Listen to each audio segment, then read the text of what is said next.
Hello, good afternoon, good morning, good evening. Welcome to the Richard Watkins podcast. So excited that you joined us today, whenever you're checking us out.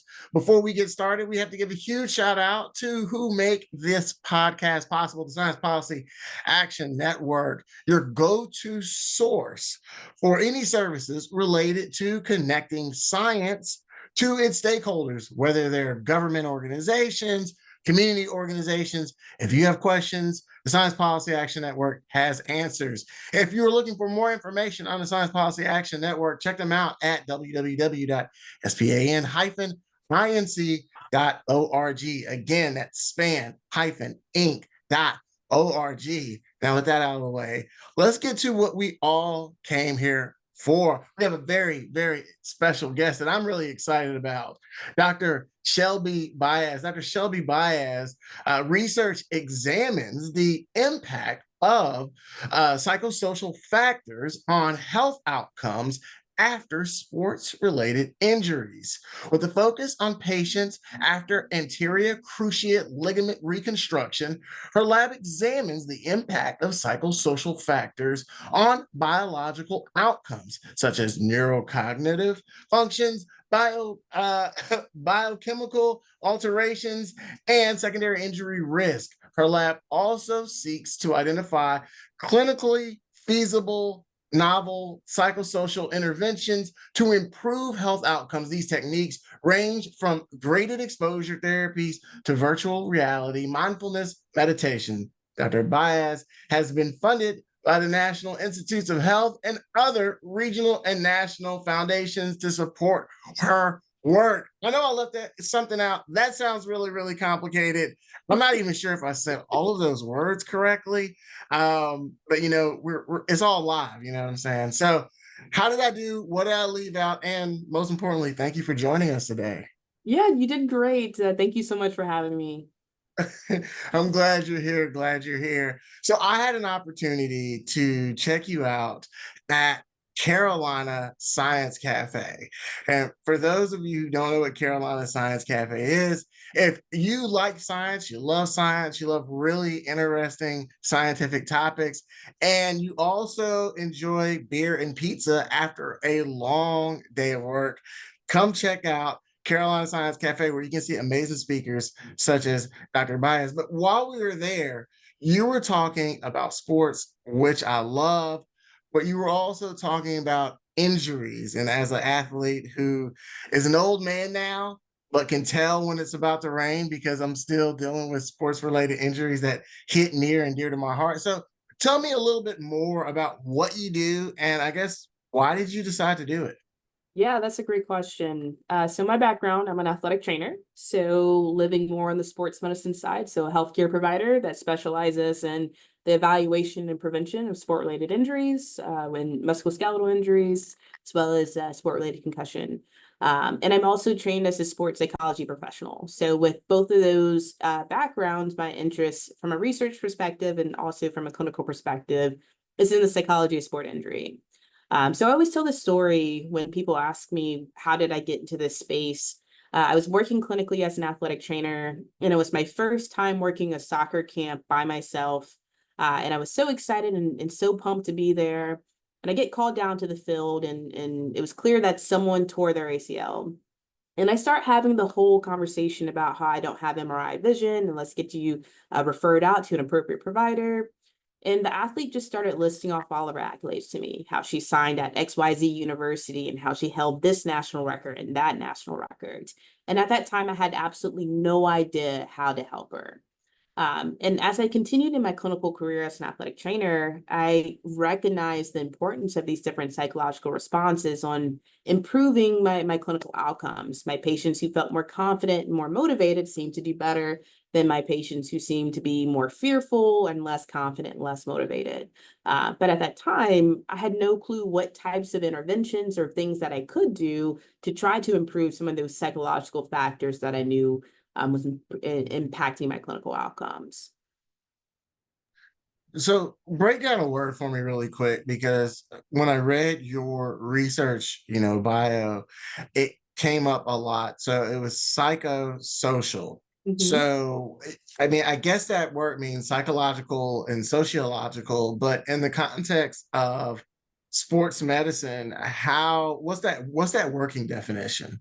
Yeah, so you'll frequently hear the term biopsychosocial. So I'm going to add in another piece to it here.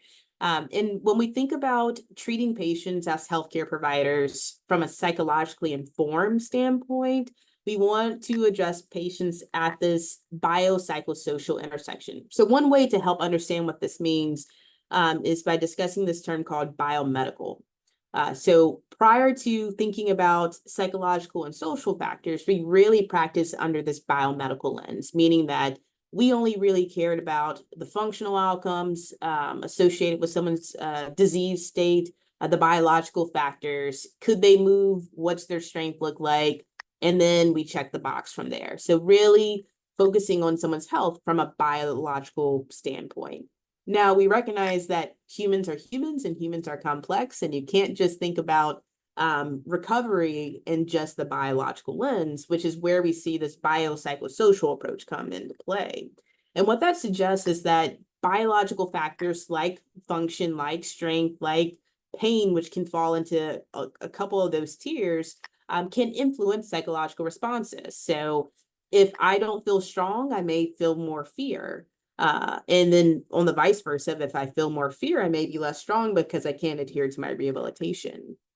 And then we see social factors come into play. Do I feel like I have social support? Do I have a good relationship with my provider? All of those things can impact, again, do I adhere to rehabilitation? Do I feel motivated to go to rehabilitation? And we can see that motivation impacting psychological responses and those psychological responses impacting the biological outcomes. So we use this term biopsychosocial intentionally because we can't separate understanding the biological outcomes and how they influence psychological and social outcomes and vice versa. So biological, we think about traditional functional clinical assessments, psychological, thinking about measuring things like fear and confidence and resilience and grit, and then social, thinking about social support and someone's social network and how that can impact outcomes. And this is just so much because, so wait, let me first back up. Are you also still currently an athlete or a fan of athletics yourself? I am a huge sports fan, particularly collegiate sports. Like I went to UNC for undergrad, so I'm a huge Carolina basketball fan. I'm in Love Carolina Kentucky. sports. Yeah, and then I went to Kentucky too. So I joke and say that when UNC and Kentucky played in the Sweet 16, I think it was like 2017, that I wasn't going to cheer. But as soon as UNC scored the first point, I was like, when I realized where maybe my allegiance actually lies. But I love all my Kentucky people because I did a lot of training out there. But for me, as an athlete, I grew up playing basketball, volleyball, and softball. And then right now, I have run a couple of half marathons. I'm actually training for a half marathon right now. So have transitioned more into running races. Yeah, and basketball is just absolutely growing. I recently was talking to my daughter about like, the most popular sports in the world. And basketball's in that top five now, which is really incredible. And watching, the women's and the men's Olympics, that was like, I don't know, just to me, that was like the best basketball like I've ever seen. And so as a fan of sports, as a fan of college basketball, how has your work changed the way you consume the sport? Like, has it changed the way that you look at competition? That's a great question. So I think as an athletic trainer, I'll take a couple of steps back. One of the ways that I was taught to look and watch the sport was that I didn't actively watch what was happening in like the big play. We often missed what happened from a big play of the game because we were looking to see who's on the field, who's down on the court, and looking to see what our next step was going to be. So when watching sport, that shifted my perspective there. And I continue to this day sometimes miss the big things that's happening because I'm looking at the player that's still on the ground. But as I started to learn more about some of the psychosocial pieces, I have gathered a ton of empathy for athletes when thinking about the societal pressures and how that can impact things like injury risk. So we're seeing there's a model out there called, let's say, the stress and injury model, which suggests that history of stressors, coping resources, and personality factors can influence someone's stress response. So do they feel like they have the capabilities and resources to overcome whatever stressful situation they're experiencing? When an athlete doesn't feel like they have those resources and they have a pronounced stress response, they're more likely to go on to have a sport-related injury. And when we think about adding in a ton of societal pressures on top of their day-to-day activities and their day-to-day sport, we can see potentially that injury risk could shift because they're not only navigating their day-to-day stressors in their day-to-day sport, but they're on social media and TikTok and seeing all these things that people are saying about them that could potentially impact their ability to perform their sport safely. When you're talking about, support and resources, I'm imagining you're talking about when an athlete goes into the facility after an injury to receive, support, medical attention. Are you suggesting, or is it, does your work show that an athlete who, how do I want to say this? Two athletes, similar injuries, they go into the same facility to receive treatment. Are you saying their history, right, of resources and opportunities that they come from, that then impacts their experience with that facility? So you have student athlete A who comes from an economically, depressed neighborhood or area. They're both, quality student athletes. Student athlete B comes from a more, resource rich area. They both have similar injuries and they both go to the same facility. Would your work suggest that student athlete B would probably have better outcomes? So from I would say from like a socioeconomic standpoint, there's a lot of literature that is now that I know of that's being done to explore that question specifically. So I can't speak just from that specific lens, but what I can say broadly is that you can have student athlete A and student athlete B, we'll say ACL because that's what I study. They both tear their ACL, let's say on the same day. They are both treated by the same provider, their athletic trainer and physical therapist. They do the same amount of prehab. They have the exact same surgeon who does the surgery, and they have the exact same protocol. Student athlete A and student athlete B can have vastly different responses to their rehabilitation, despite having all of these similar factors at play, because history of stressors. So did one student athlete previously have an injury that they had to bounce back from versus is this their first injury that they bounce back from? Does student athlete A have a better social support network outside of what they have available for them at sport compared to student athlete B? The student athlete A know how to cope effectively when they're stressed outside of their injury, and then can they apply that those coping skills to their injury compared to student athlete B? One of the things I think we'll say when we're thinking about injury in student athletes is that sport is often their way of coping. Exercise is often their way of coping. And now what happens when someone's injured, they no longer have that same coping resource and that coping, the way that they navigate their stress. So student athletes who are equipped to know how to cope in various different ways may have a more successful recovery compared to student athletes that haven't ever had to explore other coping mechanisms. So you can have someone who has almost the exact same stats on paper from a rehab standpoint from the same personnel, but have vastly different recoveries because of some of these psychological and social factors that can impact their outcomes. How long does it take somebody, tears an ACL? How long does it take that injury to heal? So we often see athletes get cleared to return to activity between 9 and 12 months post ACL reconstruction. There's some literature out there suggesting that it can be up to 2 years until the ACL is truly healed from a recovery standpoint.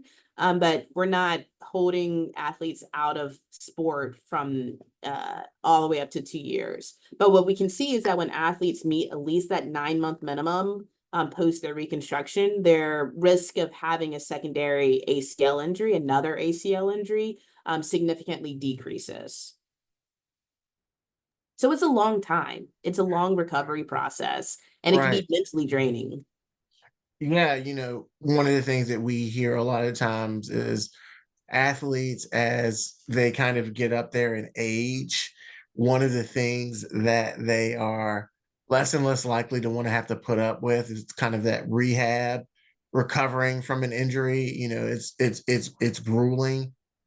But talk a little bit about how, so ACL, maybe about 20 or 30 years ago, you tear it, many people would say your career is over if we're talking about professional athletes. For some reason, I know college athletics doesn't make it to mainstream news as much as professional athletics, but I'm pretty sure it's the same there. I know, medicine and surgical approaches have improved, but has a better psychological or better sociological understanding also led to improved recovery for athletes that we've seen over time? Yeah, so from a research standpoint, we're just on the precipice of really understanding how modifying someone's psychological response or in modifying someone's social network can improve recovery after ACL reconstruction. I would say it wasn't really until like 2010, 2000 to 2014 that we even acknowledge that, hey, maybe someone isn't recovering psychologically after ACL reconstruction. So that's just only about 10 to 15 years ago that we even recognized that this was potentially an issue. Now, the discipline of psychology of sport injury is probably only about 50 years old, and that's been applied to sport injuries across lower extremity, upper extremity, etc.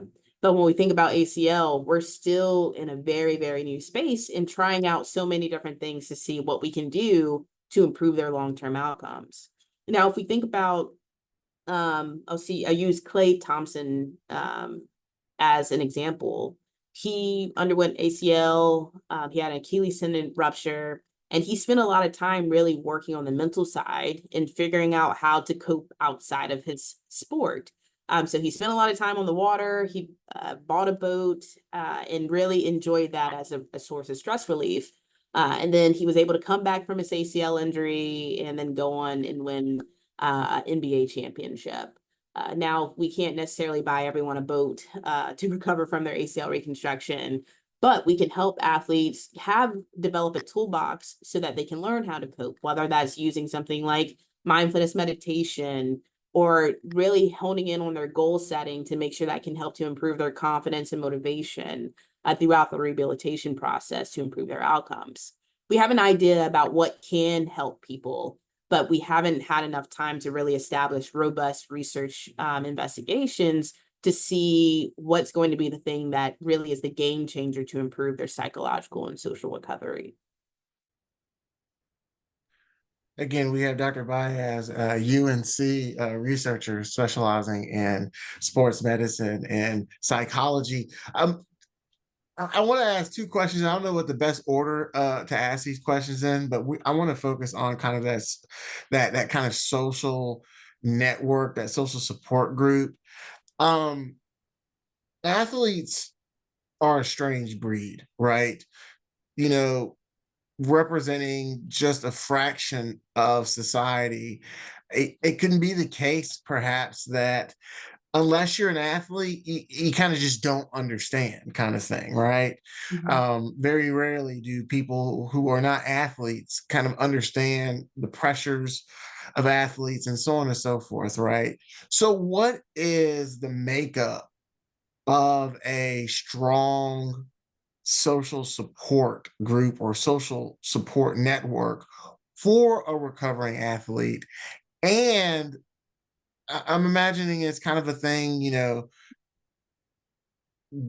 this makeup of a support group looks different for this athlete, and this makeup looks different for this athlete? Or is there a gold standard for support groups or support networks for athletes? So that's an interesting question. And when thinking about like our support networks, I think there are some that initially come to mind when we're thinking about family and friends and significant others. As outside of athletics, those are usually the people that make up our networks.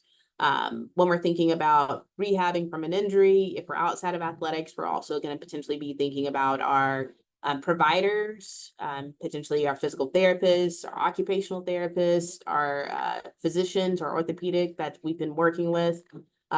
So athletes have those same similar social support networks, but then you add in potentially some teammates into the mix, as well as coaching and coaching staff that can be really pertinent when we're thinking about helping an athlete recover. We all have this idea, let's say, with someone's recovering from an injury and they're not going back to a specific sport. I want to get back to walking upstairs. We all kind of have an insight on how to go up and down the stairs. And we can work with our providers to see what that looks like. Now, I am not a gymnast, but I have worked with athletes who are gymnasts who need to go back to sport. And this is where coaches really are important, because I can't coach a gymnast to go through a high level routine on the floor and get them rehabilitate them to be able to know exactly what they have to do to successfully perform that routine. But working with a coach who knows how the technique should look like and how to safely perform those techniques is really important in order to see an athlete be able to go back to their sport safely and successfully. And having teammates who may be willing to spend some time outside of traditional training times to be able to work with that athlete, whether it's in a rehabilitation facility or whether it's on the field or the court, to see those skills and train those skills that you may not have to do on the day to day when we're thinking about activities of daily living, such as going up and down stairs or walking. So the social support network looks a little different there.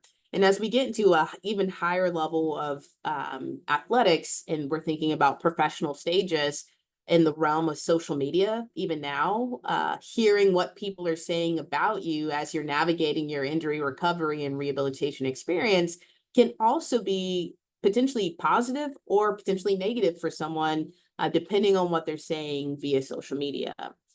So the network looks a little different, but there's not necessarily an ideal amount of saying we have 15% from family or friends and 10% from teammates. You want to ideally have the people, a network of people who are supporting you, whether that's family, whether that's friends that are outside of your sport. And then you also want to make sure that you have the people who know your sport and the ins and outs also celebrating you and championing you and motivating you and supporting you throughout that process. You spoke a little bit about confidence earlier of the athlete. Is that confidence in regards to, will I be able to perform again, or will I get injured again? What confidence are we talking about? A combination of both. So we can see whether someone feels confident in their ability to use their knee. So we would often term that as like self-efficacy. So their belief in their ability to complete a task. And then in this case, we can say in their knee or their ankle or their shoulder. And then just general confidence. Do I feel that I am capable of going back to my sport? Do I feel like I'm capable of being a good teammate when I get back? Do I feel like I'm capable of returning back to the same level of competition that I was at previously? So we can see some of those differences from some general confidence to self-efficacy, which is this very specific level or say aspect of confidence. It's a belief that you can complete a specific task, that are both going to impact someone's outcome. Absolutely. One of the things that, I was thinking about during your presentation is, the Derrick Rose, situation, right?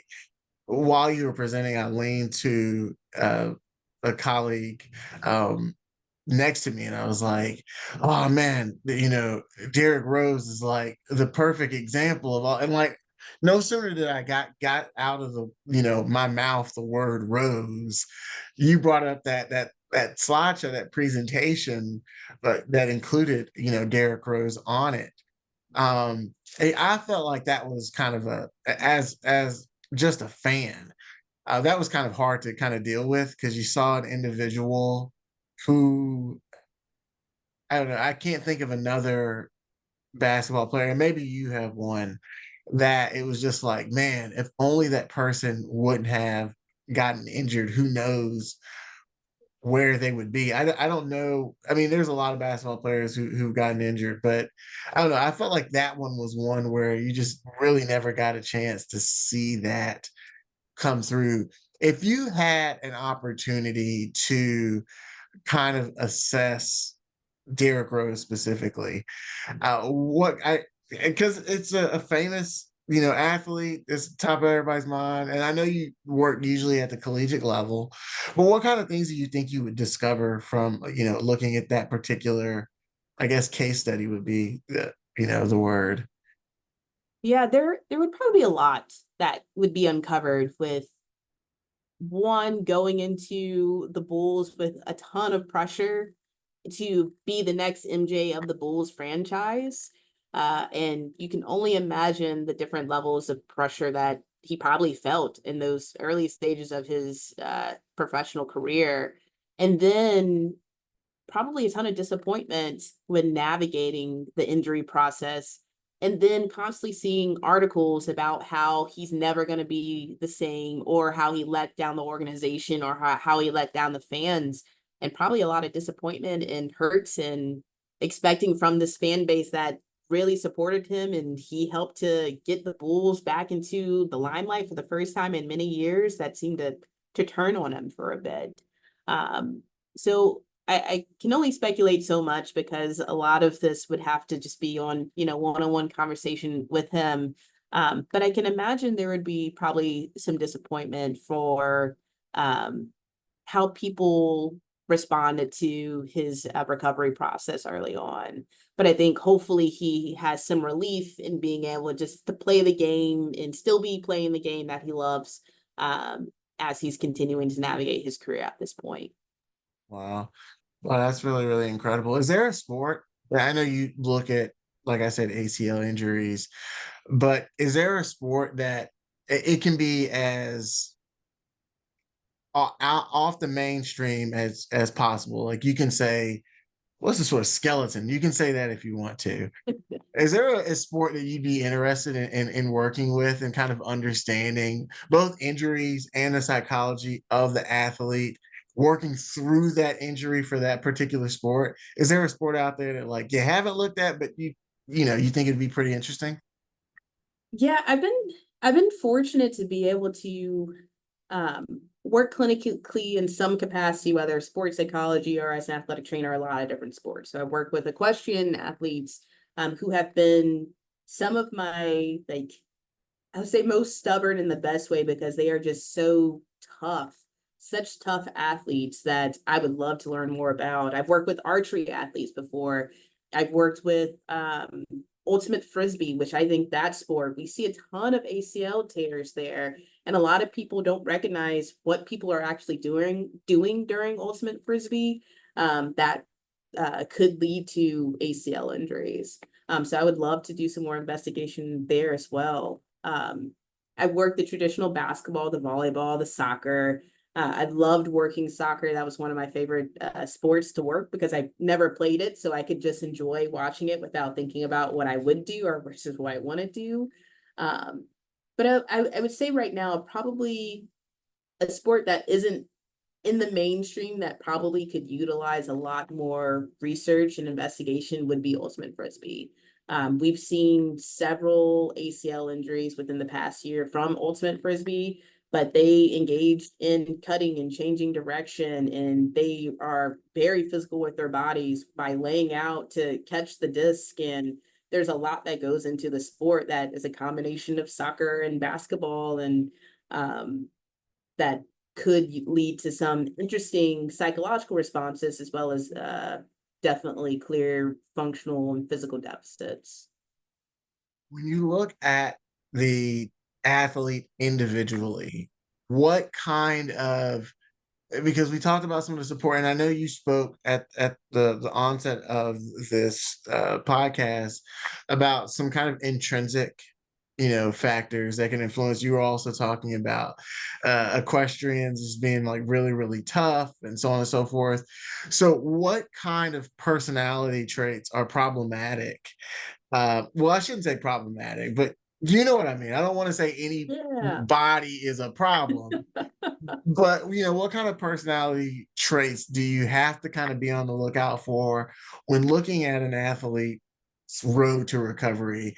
And then what kind of intrinsic personality traits are you looking at and be like, okay, that person's gonna do good. So kind of on both ends of the spectrum, which ones kind of hurt the process and which ones do you think aid in the process? Yeah, when we're thinking about aiding the process, across the board, individuals who are intrinsically motivated. So with intrinsic motivation, I'm doing this because I want to do it. When we think in extrinsic motivation broadly, I am doing something because I'm going to get praise, or I'm going to get money, or I'm not going to have to run at practice because I did X, Y, and Z. Individuals who are more on this intrinsic motivation side tend to be a little bit more successful when we're thinking about just overall sport performance and recovery. When we're thinking about, I think one trait or personality factor that's a little interesting and a bit complex is this idea of athletic identity and how strongly someone identifies with this athlete role. We can see someone recovering, it could serve as a Hercules muscle that I'm an athlete, I can handle hard obstacles, I can handle hard things. I'm going to navigate this recovery process and I'm going to be able to get back onto the field or the court or whatever sport they're doing. But we can also see people who have this high athletic identity potentially serve as more of an Achilles heel, where I can no longer do the thing that I identify as. So who am I if I'm not an athlete? And we can see that potentially impacting someone in their recovery. Because if I don't know who I am and potentially go through this identity crisis because I'm no longer able to engage in my sport, that could potentially negatively impact their recovery process.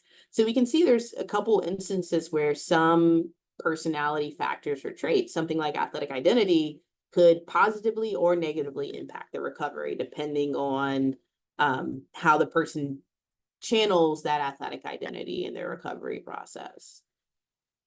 The athletic identity is a fascinating concept. Is there a sport in which you have a stronger sense of athletic identity than other sports, or are all the sports the same?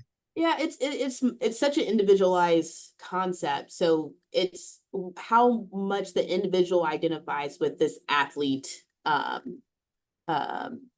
would say athlete identity for lack of a better term, but how strongly they view themselves as an athlete, and that's sport in independent of their sport. So you Yeah. can have someone who's an equestrian athlete view themselves, the first thing that they say when someone asks who they are, I'm an equestrian athlete. You can say the same thing with a football player. When you ask someone their identities, athlete, daughter, husband, spouse, etc., these things can pop up as Right. identities for them, regardless of their sport.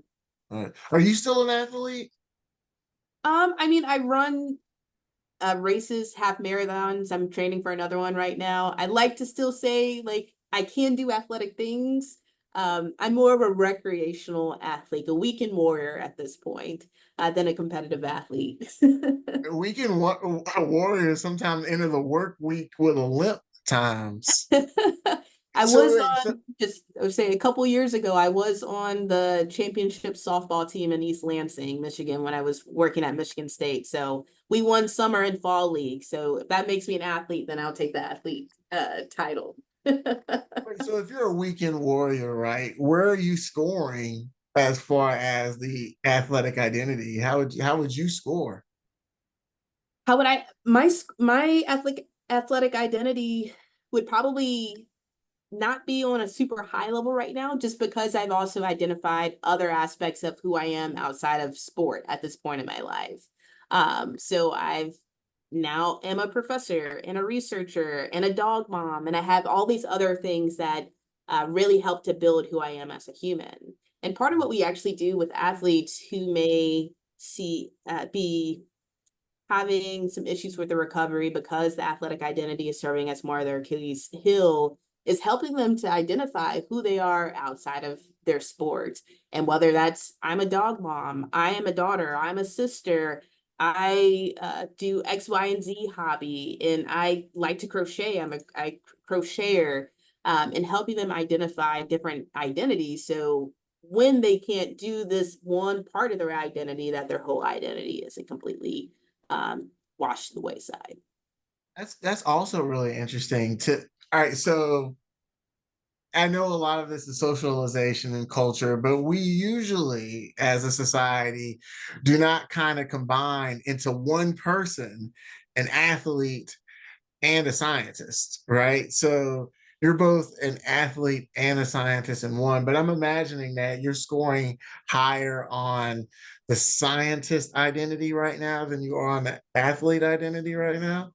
Yeah, Okay. because on the day to day, that's what I do is science. And then at 5 p.m. today, I'll go for a 2 mile run right now as part of the training, and then maybe I will spin tomorrow morning. But that's just part of what I'm doing outside of my day to day of research and being a scientist. So that's yeah, so still very much love athletics, still love being an athlete, but my identity of it is just probably on a lower scale compared to other people. And do you find that when you go to exercise and sports science conferences, are you finding that there are a lot of researchers like you who are weekend warriors, athletes? Because I don't want to say former, because I feel like once you're an athlete, you're just an athlete. But do you find that your particular field of research attracts more former athlete, or sorry, attracts more athletes, sorry, who want to do this research? Is that what you find? Yeah, we often see that a lot of people who go into exercise and sports science or kinesiology, were athletes, are athletes, continue to be athletes, depending on whatever level if they're competing at this point. Um, a lot of people who I've worked with, I would say who do ACL research, a lot of the reasons why they get into it's because they tore their ACL playing sport. Um, I'm one of the few that I would say that didn't, so I'm gonna knock on wood so I don't Hmm. have that happen. That's right. uh, but we often see that a lot of us get interested in doing research in this space because of our own personal hobbies and interests growing up. A lot of us played a lot of sports, and then we wanted to figure out how can we help athletes improve their performance and improve their recovery. Incredible, incredible. So, what projects are you working on now? Like, what is the latest in the field? What, because I know you kind of gave me a rundown of what you're looking at, but what are some really huge breakthroughs? Don't put out too much. I don't want you to get scooped or anything like that, but put out whatever you can. What are some really hot questions that you're asking right now? Yeah, so right now we have a clinical trial funded through the National Institutes of Health, so the NIH, where we're examining virtual reality, mindfulness meditation, and how that can help to decrease fear, improve jump landing biomechanics, so how people are moving, and then how it can alter brain activity in females after ACL reconstruction.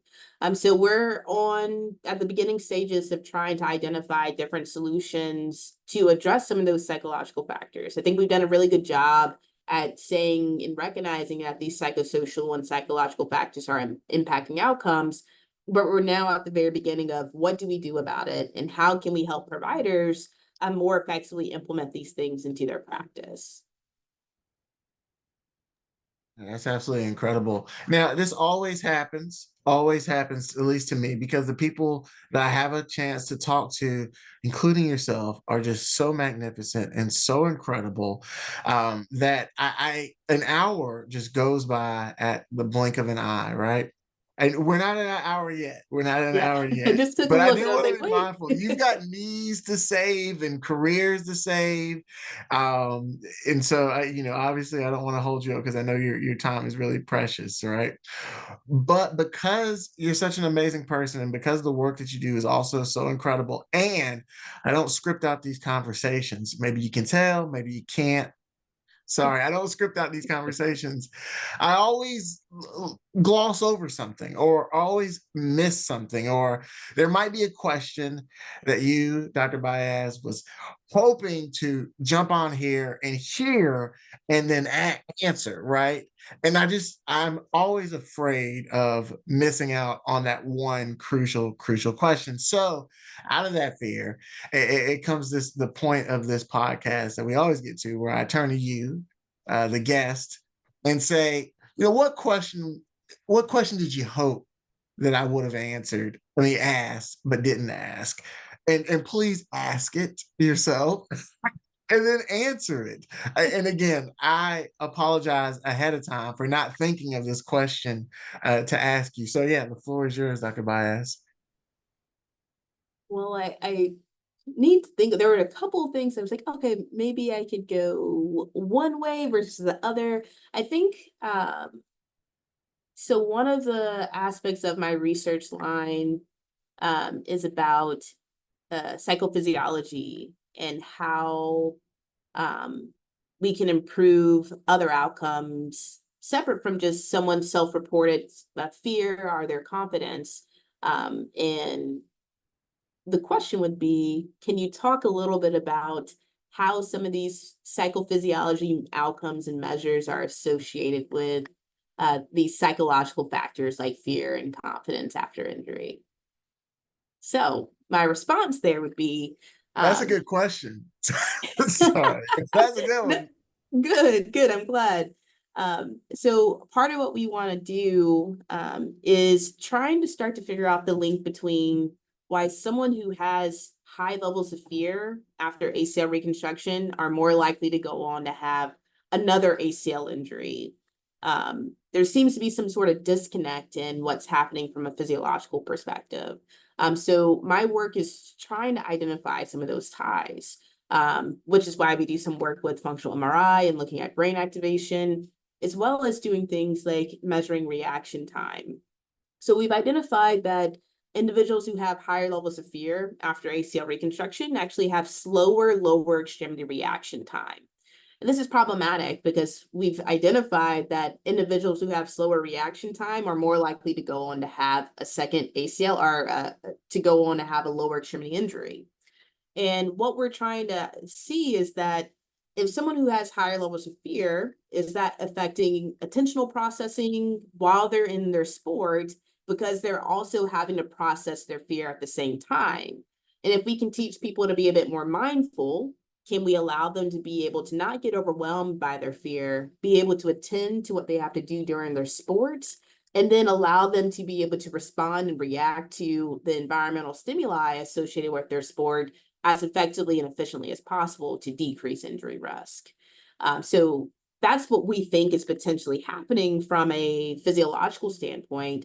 I'm afraid of this. I have to process this fear, but because I'm taking those resources to process the fear, I can't actually process the environment effectively. And I'm going to potentially get hurt again because I'm going to miss potentially someone coming this way, or there's going to be some sort of disconnect between what my brain is telling my knee to do and vice versa. Wow. Wow.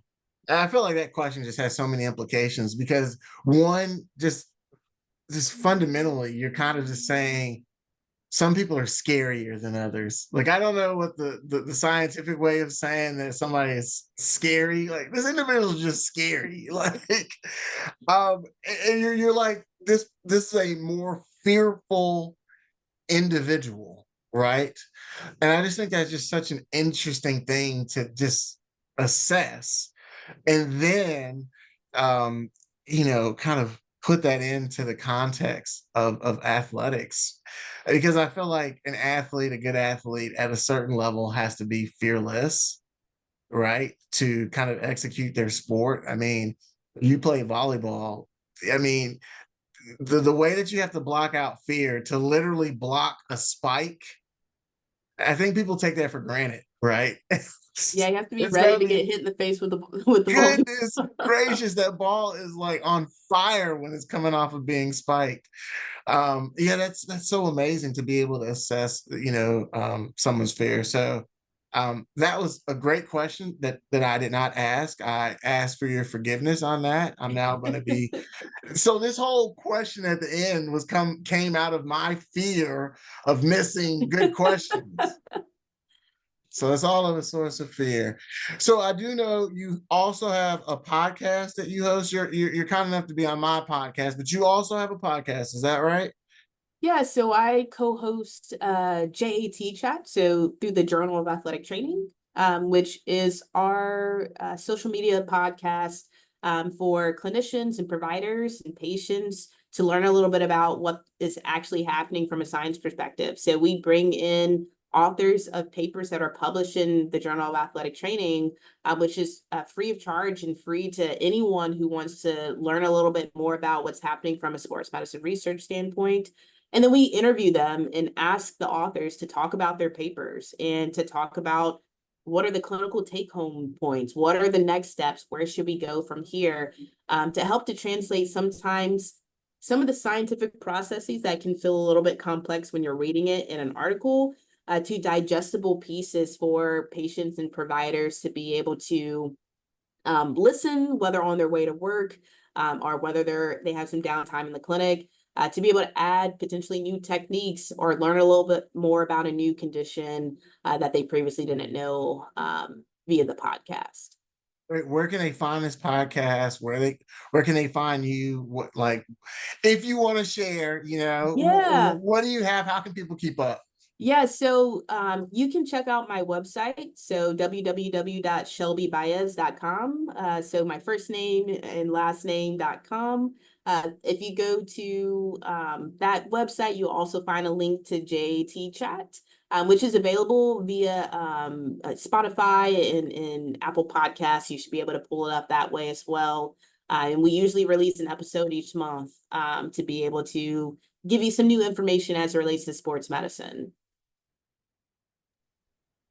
Please, everybody, go check that out. It comes out, once every month. And if you're a sports fan like me and is trying to keep up on the latest of Kirk Cousins or Aaron Rodgers, or, it's football season right around the corner. And, your favorite athlete is going to be injured at some point. And so it's going to be really important to kind of have a scientific lens to look at these things or to think about these things a little bit different. And thank goodness we have Dr. Shelby Baez doing this research and uncovering these connections between successful injury recoveries and unsuccessful injury recoveries, and just how all of who a student athlete is influences their recovery or their experience with an injury, specifically ACL injuries.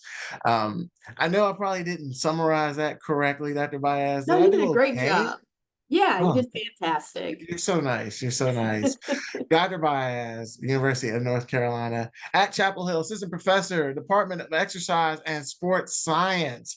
Check out her podcast. Obviously, check out the Richard Watkins podcast. We're so very excited that you were able to join us today. Thank you so much, Dr. Baez. It was an honor and privilege to speak with you today. Thank you.